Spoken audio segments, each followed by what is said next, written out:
প্রেরিত ২৬ অধ্যায়। আগ্রিপ্প পৌলকে বললেন, এখন আত্মসমর্থন করতে তোমার যা বলার আছে তা তোমাকে বলতে অনুমতি দেয়া হলো। তখন পৌল হাত প্রসারিত করে আত্মপক্ষ সমর্থন করতে থাকলেন।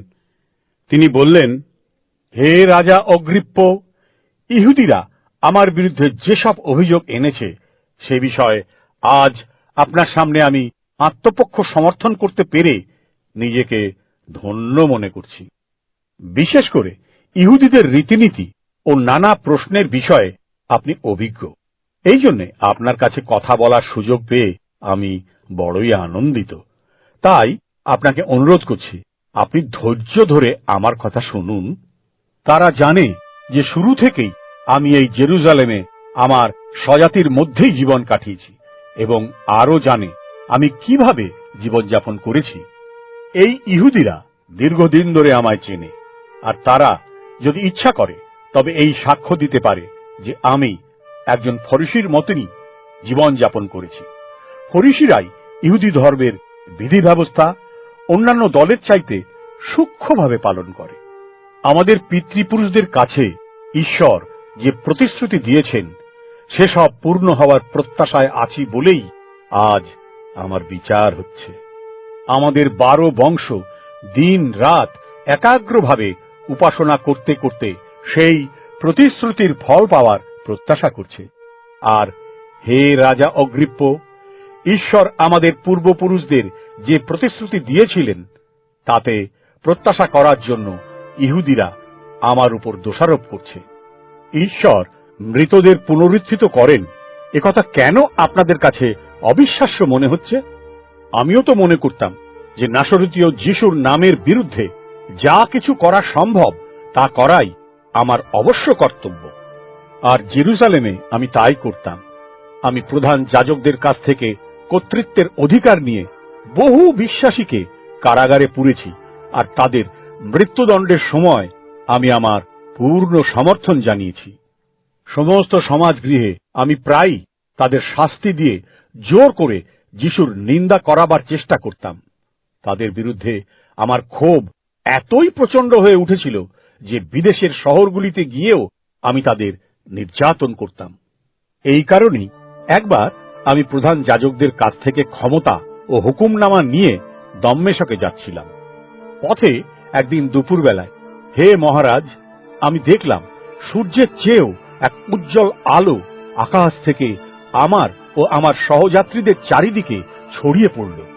আমরা মাটিতে পড়ে গেলাম আর এক রব শুনতে পেলাম যা ইব্রিয় ভাষায় আমায় বলছে, শৌল শৌল, আমায় নির্যাতন করছো কেন? আমার বিরোধিতা করে তুমি নিজেরই ক্ষতি করছো। তখন আমি বললাম, প্রভু, আপনি কে? প্রভু বললেন, আমি যিশু, যাকে তুমি নির্যাতন করছো। তুমি নিজের পায়ে ভর দিয়ে দাঁড়াও। আমার সেবক হবার জন্য আমি তোমাকে মনোনীত করেছি। তুমি অন্যের কাছে আমার সাক্ষী হবে। তুমি যে যে বিষয় আজ দেখলে ও ভবিষ্যতে যা যা আমি তোমায় দেখাবো সে সব সকল লোকদের কাছে সাক্ষী দাও। এই জন্যেই তোমার কাছে আজ আমি নিজে দেখা দিয়েছি। তোমার আপন লোক ইহুদিদের হাত থেকে তোমায় আমি রক্ষা করব, আর আমি তোমাকে অ-ইহুদিদের কাছে পাঠাচ্ছি। তুমি তাদের চোখ খুলে দেবে, যেন তারা সত্য দেখে ও অন্ধকার থেকে আলোতে ফিরে আসে। আর শয়তানের কর্তৃত্ব থেকে মুক্ত হয়ে ঈশ্বরের প্রতি ফিরলে তাদের সব পাপ ক্ষমা হবে। আমার উপর বিশ্বাস করে যারা পবিত্র হয়েছে তারা তাদের সহভাগী হবে। পৌল বলতে থাকলেন, হে মহারাজ অগ্রিপ্প, আমি সেই স্বর্গীয় দর্শনের অবাধ্য হইনি। আমি লোকদের বলতে শুরু করলাম যেন তারা মন ফেরায় ও ঈশ্বরের দিকে ফিরে। আমি তাদের বললাম তারা যেন ভালো কাজ করে প্রমাণ দেয় যে সত্যি করে মন ফিরিয়েছে। প্রথমে আমি এসব কথা দম্মেশকের লোকদের কাছে প্রচার করলাম। পরে আমি এগুলি জেরুজালেমে ও জিহুদিয়ায় সর্বত্র এবং অ-ইহুদিদের কাছেও বললাম। এই জন্যই যখন আমি মন্দিরে ছিলাম ইহুদিরা সেখান থেকে আমাকে ধরে এনে হত্যা করতে চেয়েছিল, কিন্তু আজ পর্যন্ত আমি ঈশ্বরের সাহায্য পেয়েছি। তাই এখানে ছোট ও বড় সকলের সামনে দাঁড়িয়ে আমি সাক্ষ্য দিচ্ছি। মসি ও ভাববাদীরা যা ঘটবে বলে গেছেন সেটা ছাড়া আমি আর অন্য কোনো কথা বলছি না। তারা বলে গেছেন খ্রিস্টকে মৃত্যুভোগ করতে হবে ও মৃতদের মধ্য থেকেই তিনি হবেন প্রথম পুনরুত্থিত। ইহুদি কি অইহুদি সবার কাছে বিশিষ্ট জ্যোতির বার্তা নিয়ে আসবেন।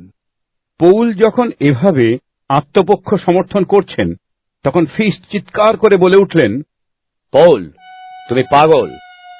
অত্যাধিক অধ্যয়নের ফলে তোমার মাথা খারাপ হয়ে গেছে। পৌল বললেন, হে মহামান্য ফিস্ট, আমি পাগল নই, বরং আমি যা বলছি তা সত্য ও বোধগম্য। রাজা অগ্রিপ্প এ বিষয় সবই জানেন। তার সামনে আমি সাহসের সঙ্গে কথা বলছি।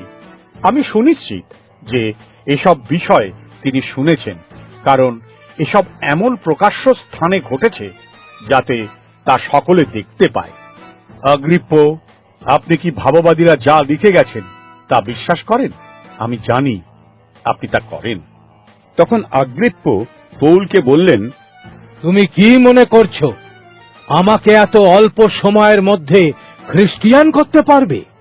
পৌল বললেন, ঈশ্বরের কাছে প্রার্থনা করি, অল্প সময়ের মধ্যে হোক কি অধিক সময়ের মধ্যে হোক সেটা বড় কথা নয়। কেবল আপনি নন, আজ যত লোক আমার কথা শুনছেন তারা সকলেই যেন আমারই মতন হন, কেবল বন্দিত্বের শেকল ছাড়া। তখন রাজা, রাজ্যপাল ও বর্ণিকি আর তাদের সঙ্গে যারা বসেছিলেন সকলে উঠে পড়লেন আর অন্য জায়গায় গিয়ে পরস্পর আলোচনা করে বললেন, প্রাণদণ্ড বা কারাগারে দেবার মতো কোনো অপরাধী এই লোকটা করেনি। অগ্রিপ্প ফিস্টকে বললেন, এ যদি কৈশোরের কাছে আপিল না করত তবে একে আমরা মুক্তি দিতে পারতাম।